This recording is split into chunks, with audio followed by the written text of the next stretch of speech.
ಇತ್ತೀಚಿನ ಸಂಚಿಕೆಗಳನ್ನು ಜಾಹೀರಾತಿನ ಕಿರಿಕಿರಿ ಇಲ್ಲದೆ ನೋಡಿ.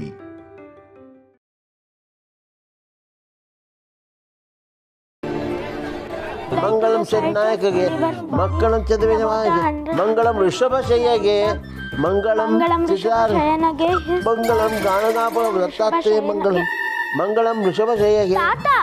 ಮೆಲ್ಲಗೆ ಓದ್ಕೊಳ್ಳಿ, ನಿಮ್ ಬಾಯಲ್ಲಿ ಬರ್ತಿರೋದಲ್ಲ ನನ್ ಬಾಯಲ್ಲಿ ಬರ್ತಿದೆ. ಬರೀ ತಾತ ಅಲ್ಲ, ನೀನು ಮೆಲ್ಲಗೋದು, ನಾನು ಓದ್ಕೊಳ್ಳೋದು ಬೇಡ್ವಾ? ಕಂದ ಅಪ್ಪ ಪ್ರಡಿ ಇಲ್ಲ ಇದ್ದೀರಾ? ಗಿರಿ ಬೇಗ ಬಾ. ಇವತ್ತೇನು ಆಫೀಸಿಂದ ಬೇಗ ಬಂದ್ಬಿಟ್ಟಿದ್ಯಾ? ಟಾರ್ಗೆಟ್ ಮುಗೀತಾ? ಅಯ್ಯೋ ಕೆಮ್ಮು ಜಾಸ್ತಿ ಆಯ್ತು ಅಂತ ಮನೆಗೆ ಬಂದ್ರ? ಕಷಾಯ ಆಮೇಲೆ ಮಾಡ್ಕೊಡಿವಿ, ಮೊದ್ಲು ನಿಮ್ಮೆಲ್ಲರಿಗೂ ಒಂದು ಗುಡ್ ನ್ಯೂಸ್. ಗುಡ್ ನ್ಯೂಸಾ? ಏನು ಅದು?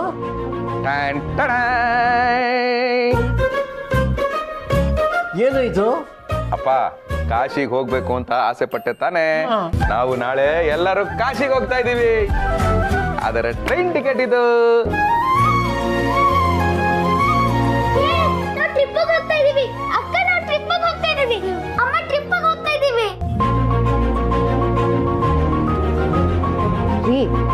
ಕಾಶಿಗೆ ಹೋಗೋದಕ್ಕೆ ಬರೀ ಟ್ರೈನ್ ಟಿಕೆಟ್ ಬುಕ್ ಮಾಡಿದ್ರೆ ಸಾಕಾಗಲ್ಲ.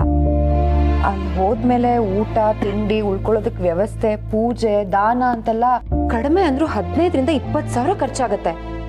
ಅಷ್ಟೆಲ್ಲ ದುಡ್ಡು ಎಲ್ಲಿಂದ ಹೊಂದ್ಸಿದ್ರಿ? ಅಯ್ಯೋ ಗಿರಿ, ನಿನಗೆ ಗೊತ್ತಲ್ಲ, ನಾನು ಆಫೀಸಲ್ಲಿ ಓವರ್ ಟೈಮ್ ಮಾಡ್ತಾ ಇದ್ನಲ್ಲ, ಅದಕ್ಕೆ ಆಫೀಸ್ ಅವರು ನನಗೆ ಇನ್ಸೆಂಟಿವ್ ಕೊಟ್ಟಿದ್ದಾರೆ. 20,452 ರೂಪಾಯಿ. ಅದರಲ್ಲೇ ಇದು. ಅಷ್ಟು ಸಿಗ್ತೇನ್ರಿ? ಅಪ್ಪ, ಹಾಗಾದ್ರೆ ನೀವು ಇಷ್ಟು ದಿನ ಓವರ್ ಟೈಮ್ ಮಾಡ್ತಿದ್ದು ತಾತನ್ ಕಾಶಿ ಯಾತ್ರೆ ಕರ್ಕೊಂಡು ಹೋಗಕ್ಕ? ಹ್ಞೂ ಮತ್ತೆ ಪಾಪ ನಮ್ಮಪ್ಪ ಯಾವತ್ತು ಏನು ಆಸೆ ಪಟ್ಟಿರ್ಲಿಲ್ಲ. ಮೊದಲನೇ ಸರಿ ಕಾಶಿಗೆ ಹೋಗ್ಬೇಕು ಅಂತ ಆಸೆ ಪಟ್ರು. ಆ ಆಸೆನೂ ಈಡೇರಿಸಲಿಲ್ಲ ಅಂದ್ರೆ ನಾನೆಂತ ಮಗ ಅಲ್ವೇನಪ್ಪ?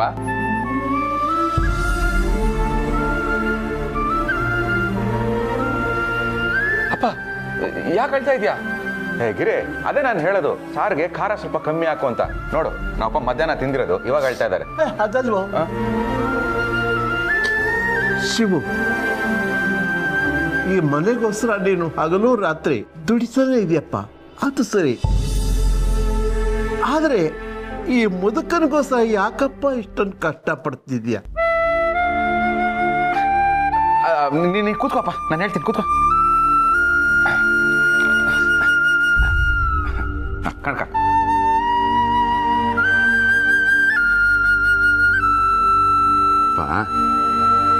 ನಾನು ಚಿಕ್ಕ ವಯಸ್ಸಲ್ಲಿ ಏನಾದ್ರೂ ಬೇಕು ಅಂತ ಅತ್ತಾಗ ನೀನೇನು ಯೋಚನೆ ಮಾಡ್ತಾ ಇರ್ಲಿಲ್ಲ, ಠಕ ಠಕ ಅಂತ ಕೊಡಿಸ್ತಾ ಇದ್ದೆ.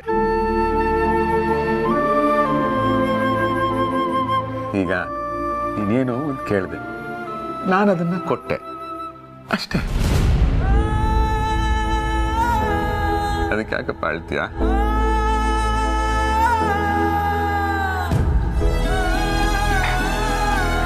ಯಾತ್ರೆ ಕರ್ಕೊಂಡು ಹೋಗದೆ ಇರೋಷ್ಟು ವೇಸ್ಟ್ ಫೆಲೋ ಅಲ್ಲಪ್ಪ ನಿನ್ ಮಗ.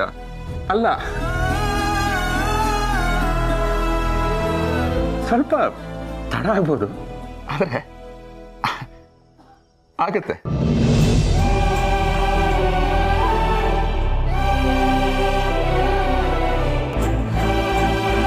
ಆಗುತ್ತೆ.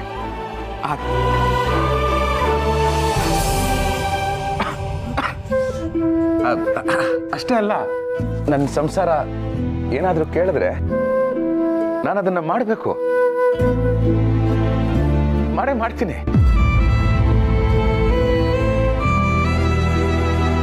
ಯಾಕೆಂದ್ರೆ ನೀವೆಲ್ಲ ನಗ್ನಗ್ತಾ ಇದ್ರೆ ಅಲ್ವಾ ನನಗೂ ನಗು ಬರೋದು.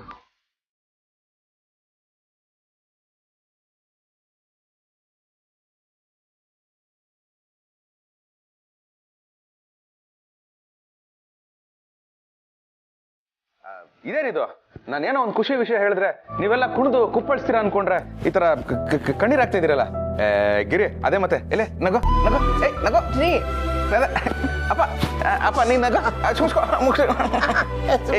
ಸ್ವಲ್ಪ ದೂರ ಇದೆ, ನೀನೇ ನಗ್ಬಿಡೆ.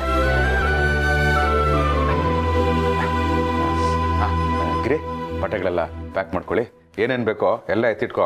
ಆಮೇಲೆ ದಾರಿಲಿ ಅಯ್ಯಯ್ಯೋ ನಾನು ಅದನ್ನ ಮರ್ತೆ ಇದನ್ನ ಮರ್ತ್ಬಿಟ್ಟೆ ಅಂತ ತಲೆ ಕೆರ್ಕೋಬೇಡ, ಓಕೆನಾ? ಸರಿ ರೀ. ಪ್ರಾಣಿ ಎಲ್ಲ ಬಟ್ಟೆ ಪ್ಯಾಕ್ ಮಾಡ್ತಾಳೆ, ನಾನು ಈ ಪುಳಿಯೋಗರೆ ಗೊಜ್ಜು ವಾಂಗಿಬಾತ್ ಗೊಜ್ಜು ಅದೆಲ್ಲ ರೆಡಿ ಮಾಡ್ಕೋತೀನಿ. ಶಿವು, ನಾನು ಹೋಗ್ಬಿಟ್ಟು ಪಕ್ಕದ ಮನೆ ಸುಬ್ಬಣ್ಣನಿಗೆ ನಾವು ಯಾತ್ರೆಗೆ ಹೋಗ್ತಿದ್ದೀವಿ, ಮನೆ ಕಡೆ ನೋಡ್ಕೊ ಅಂತ ಹೇಳ್ಬಿಟ್ಟು ಬರ್ತೀನಿ.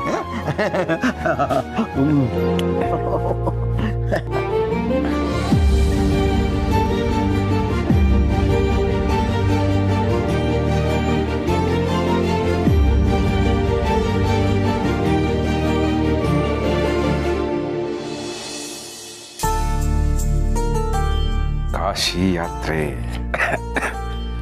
ಅಪ್ಪ, ಅಂತೂ ಇಂತೂ ದುಡ್ಡು ಅಡ್ಜಸ್ಟ್ ಆಯ್ತು, ಆಫೀಸ್ಗೂ ರಜಾ ಹಾಕಾಯ್ತು. ಇನ್ನೇನಿದ್ರು ಎಲ್ಲರನ್ನು ಕಾಶಿಗೆ ಕರ್ಕೊಂಡು ಹೋಗೋದು, ದೇವ್ರ ದರ್ಶನ ಮಾಡಿಸೋದು.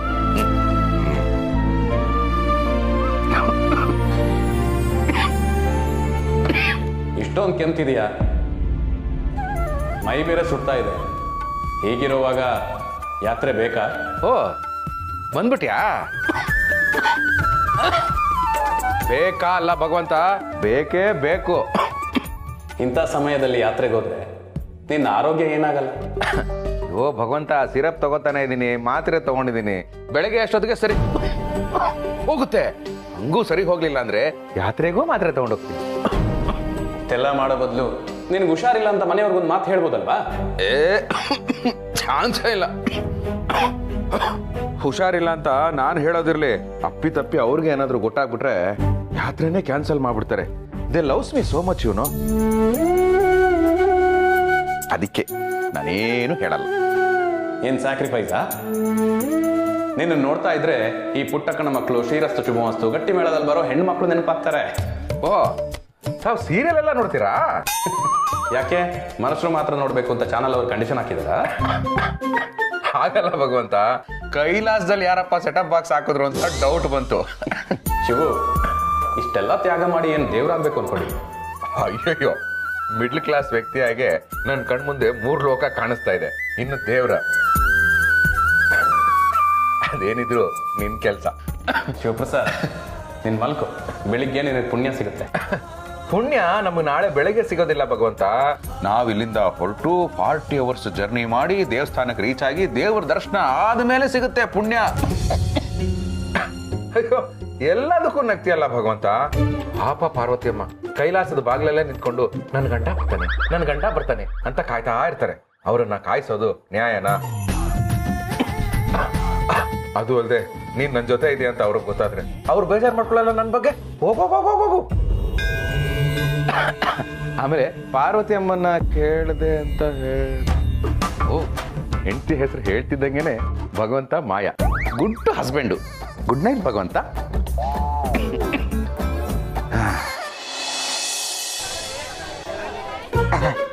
ನೀವೇ ಪಾಲಿಂಪರ. ಅಮ್ಮ ಗಿರಿಜಮ್ಮ, ನಾನು ರೆಡಿ ಕಣಮ್ಮ. ಸರಿ ಮಾವ.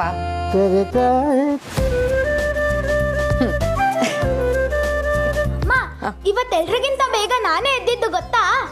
ಸರಿ ಆಯ್ತು, ನೀನೇ ಬೇಗ ಎದ್ದಿದ್ದು.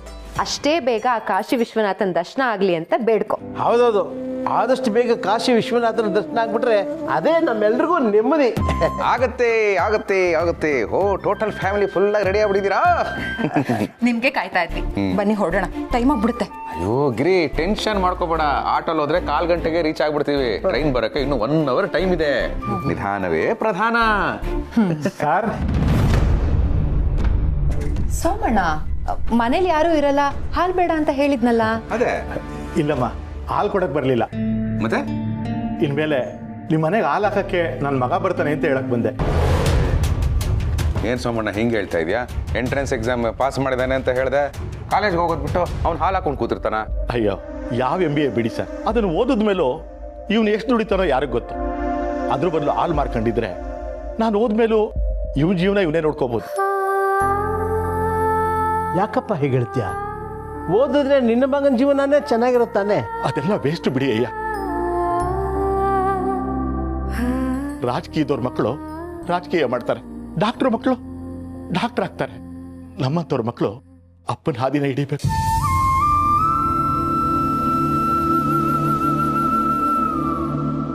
ಅದೆಲ್ಲ ಗೊತ್ತಿದ್ದು ಸಾವಿರಾರು ರೂಪಾಯಿ ಸುರಿದು ಕಾಲೇಜಿಗೆ ಯಾಕೆ ಸೇರ್ಸಲ್ಲ?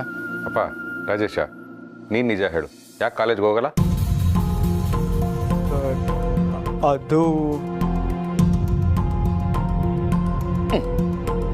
ನನ್ನ ಮಕ್ಕ ನೋಡ್ಕೊಂಡು ಹೇಳು. ಸರ್, ಇದು ನನ್ನ ಕಾಲೇಜ್ ಫೀಸ್ ಸ್ಟ್ರಕ್ಚರು.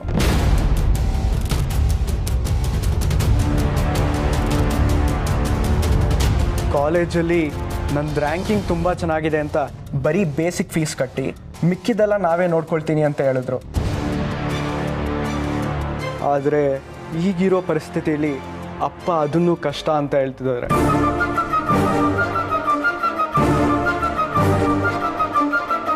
ಕಷ್ಟ ಅನ್ನೋದು ಎಲ್ರಿಗೂ ಇರುತ್ತಲ್ಲ ಸರ್. ನಮ್ಮ ಗಂಗೆ ಚೆನ್ನಾಗಿ ಹಾಲ್ಕೊಂಡೋಳು. ಅವಳು ಇದ್ದಿದ್ರೆ ಇಷ್ಟು ತಲೆ ಕೆಡ್ಸ್ಕೊಳಂಗಿರ್ಲಿಲ್ಲ. ಮೊನ್ನೆ ಕಾಯಿಲೆ ಬಂದು ಹೋಗ್ಬಿಟ್ಲು. ಹಾಗಂತ ಚೆನ್ನಾಗಿ ಓದ್ತಾ ಇರೋ ವಿದ್ಯಾರ್ಥಿ ಭವಿಷ್ಯನ ಹಾಳು ಮಾಡ್ತೀರಾ ನೀನು? ಪರಿಸ್ಥಿತಿ ಹಿಂಗಿದೆ. ಇವನು ಹಣೆ ಬರಕ್ಕೆ ಚೆನ್ನಾಗಿದ್ರೆ ಭಗವಂತನೇ ದಾರಿ ತೋರಿಸ್ತಾನೆ.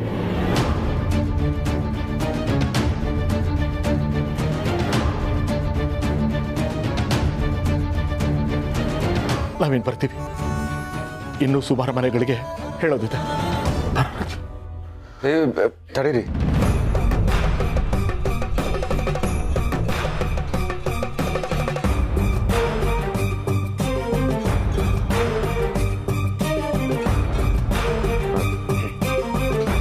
ಇಲ್ಲೇ ರೀ, ಬಂದೆ.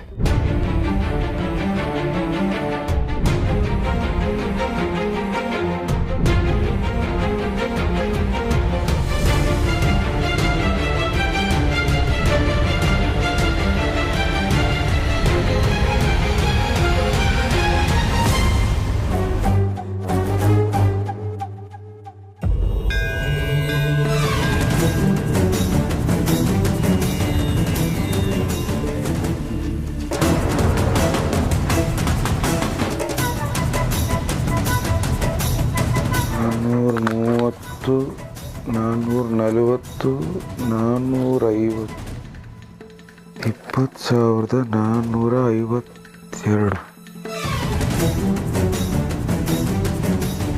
ಕಾಶಿ ಯಾತ್ರೆಗಿಂತ ಕಷ್ಟಪಟ್ಟು ಕೂಡಿಟ್ಟು ದುಡ್ಡು ಆ ಹುಡುಗನ ಫೀಸ್ ಚೀಟಿಲಿ ಎಷ್ಟಿತ್ತೋ ಇಲ್ಲಿ ಕರೆಕ್ಟಾಗಿ ಅಷ್ಟೇ ಇದೆ. $1 ಹೆಚ್ಚಿಲ್ಲ, $1 ಕಡಿಮೆ ಇಲ್ಲ.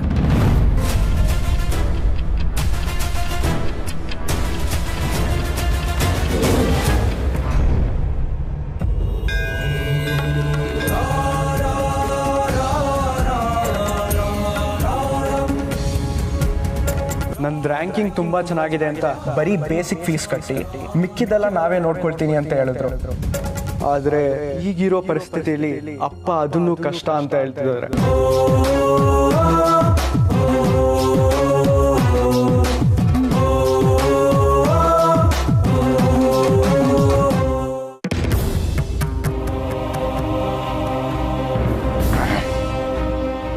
ಸೋಮಣ್ಣ, ಕಾಲೇಜ್ ಫೀಸ್ಗೆ ಎಷ್ಟು ಬೇಕೋ ಅಷ್ಟು ದುಡ್ಡು ಇದರಲ್ಲಿದೆ.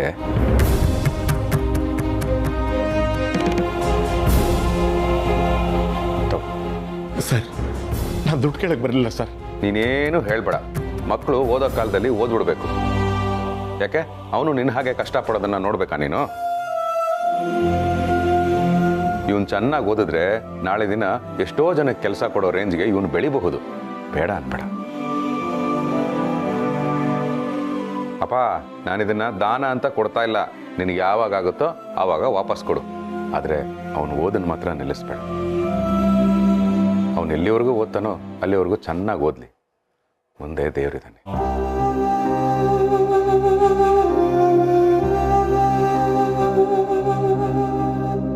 ಅಯ್ಯೋ ಆಳ್ಬೇಡಪ್ಪ ನೀನು. ತಗೋ. ಅಯ್ಯೋ ತಗೊಳಪ್ಪ.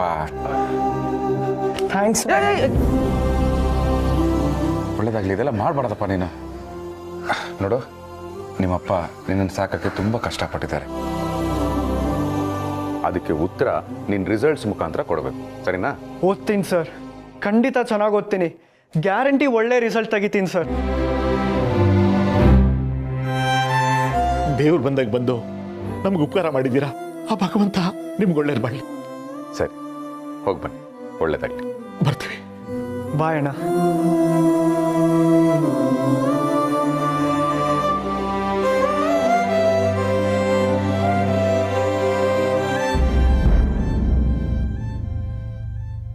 ಕಾಶಿಗೆ ಅಂತ ಕೂಡಿಟ್ಟು ದುಡ್ಡನ್ನ ಅವ್ರು ಕೊಟ್ಬಿಟ್ಟೆ. ಕಾಶಿಗೆ ಹೋಗೋಕ್ಕಾಗಲ್ಲ ಅಂತ ಇವ್ರಿಗೆಲ್ಲ ಹೇಗೆ ಹೇಳಿ?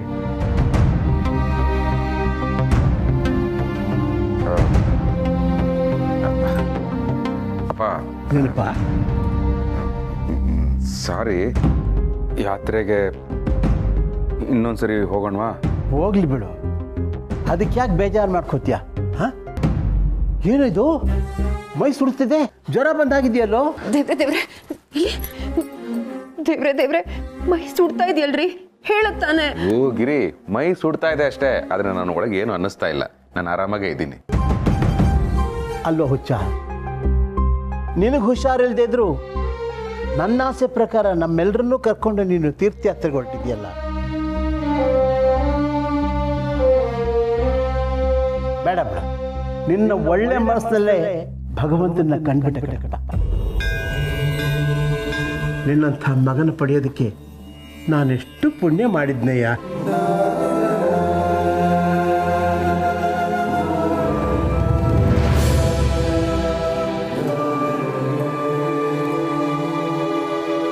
ಅಕ್ಕ,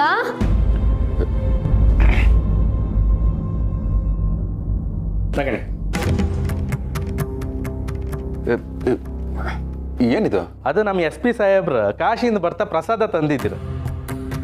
ನಿಮ್ಮ ಪರಿಚಯದವರಿಗೂ ಕೊಡುಮಾರೆ ಅಂದಳಿ ಕೊಟ್ರು, ಅದಕ್ಕೆ ನಿಮ್ಗೆ ಕೊಟ್ಟಪ್ಪ ಅಂದಳಿ ಬಂತು.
ನೀವು ಕಾಶಿಗೆ ಹೊರಟಿದ್ದೀರಿ ಅಲ್ಲ?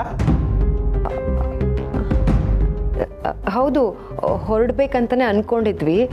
ಆದರೆ ಮುಂದಿನ ಸಲ ಹೋದ್ರಾಯ್ತು ಅಂತ ನಿರ್ಧಾರ ಮಾಡ್ಕೊಂಡ್ವಿ. ಯಾಕಕ್ಕ, ಏನಾದರೂ ಪ್ರಾಬ್ಲಮ್ ಆಯ್ತಾ? ತೊಂದರೆ ಎಲ್ಲ ಏನೂ ಇಲ್ಲ. ಅದು ಇವ್ರಿಗೆ ಅರ್ಜೆಂಟಾಗಿ ಆಫೀಸ್ ಕೆಲಸ ಬಂದ್ಬಿಡ್ತು. ಈಗ ನಂಗೂ ಅರ್ಜೆಂಟಾಗಿ ಹೊಟ್ಟೆ ಹಸುತ್ತಿತ್ತು, ತಿಂಬಕ್ಕೆ ಎಂತಾರು ಕೊಡಿ ಮಾರ್ರೆ. ಅಯ್ಯೋ, ಅದಕ್ಕೆ ಯಾಕೆ ಯೋಚನೆ? ಯಾತ್ರೆಗೆ ಅಂತ ತಿಂಡಿ ಕಟ್ಕೊಂಡಿದ್ವಿ, ಅದನ್ನ ಎಲ್ಲರೂ ತಿನ್ನೋಣ ಬನ್ನಿ. ಹಾಂ, ಬನ್ನಿ ಬನ್ನಿ ಬನ್ನಿ ಅಪ್ಪ.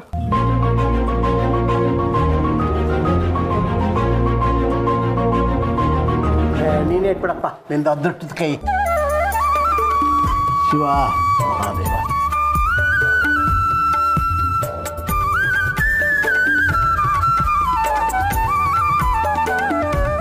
ಸ್ಕಂದ, ಬೇಜಾರು ಮಾಡ್ಕೋಬೇಡ, ನೆಕ್ಸ್ಟ್ ಟೈಮ್ ಖಂಡಿತ ಕರ್ಕೊಂಡು ಹೋಗ್ತೀನಿ, ಓಕೆನಾ? Not okay.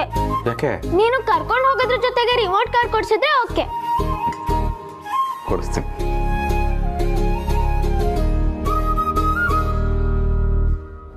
ನನಗೆ ಕೊಡಲ್ವ ಶಿವಪ್ಪ ಸರ್?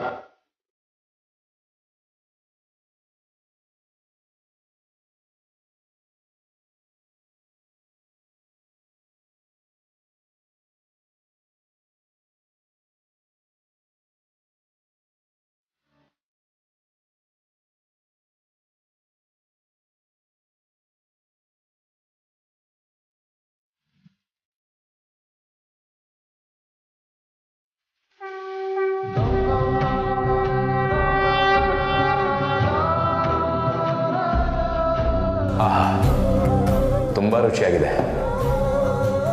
ಅಂದಹಾಗೆ ನಿನ್ನ ಪುಣ್ಯ ನಿನಗೆ ಸಿಕ್ತು. ಕಾಶಿಗೆ ಹೋಗದೆ ಪುಣ್ಯ ಹೇಗೆ ಸಿಗುತ್ತೆ? ಸಿಕ್ತಲ್ಲ, ಭಸ್ಮ ಸಿಕ್ತು, ಫೋಟೋದಲ್ಲಿ ಕಾಶಿನಾಥನ್ ದರ್ಶನ ಬೇರೆ ಆಯ್ತು. ಇಷ್ಟಲ್ದೆ ಇನ್ನೆಂತ ಬೇಕು ಮಾರ್ರೆ? ಅನ್ನದಾಸೋಹ, ಅಕ್ಷರದಾಸೋಹ ಇವೆಲ್ಲ ನನ್ನನ್ನು ತಲುಪೋದಕ್ಕೆ ಸರಳವಾದ ದಾರಿ ಅಂತ ನಾನೇ ಹೇಳಿದ್ನಲ್ಲ ಶಿವಪ್ರಸಾದ್. ಆದರೆ ನನಗೆ ಪುಣ್ಯ ಸಿಗುತ್ತೆ ಅಂತ ಆ ಹುಡುಗನಿಗೆ ನಾನು ಸಹಾಯ ಮಾಡಲಿಲ್ಲ.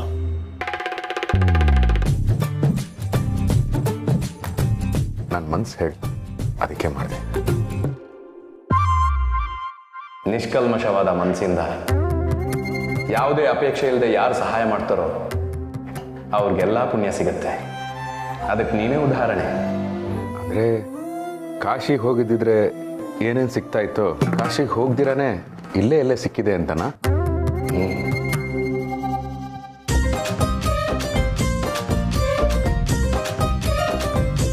ಅಪ್ಪ, ಒಬ್ಬೊಬ್ನ ಯಾಕೆ ಮಾತಾಡ್ತಿದ್ಯಾ? ಸ್ವಲ್ಪ ದಿನದಿಂದ ಹೀಗೆ ಒಬ್ಬೊಬ್ಬರೇ ಮಾತಾಡ್ತಾರೆ. ಅದಕ್ಕೆ ಹೇಳೋದು ಆಫೀಸ್ ಟೆನ್ಷನ್ನ ಮನೆಗೆ ತಗೊಂಡ್ಬರ್ಬೇಡಿ ಅಂತ ಹೇಳೋದು. ಭಗವಂತ ನೀನೇ ಕಾಪಾಡಪ್ಪ ಇವ್ರನ್ನ.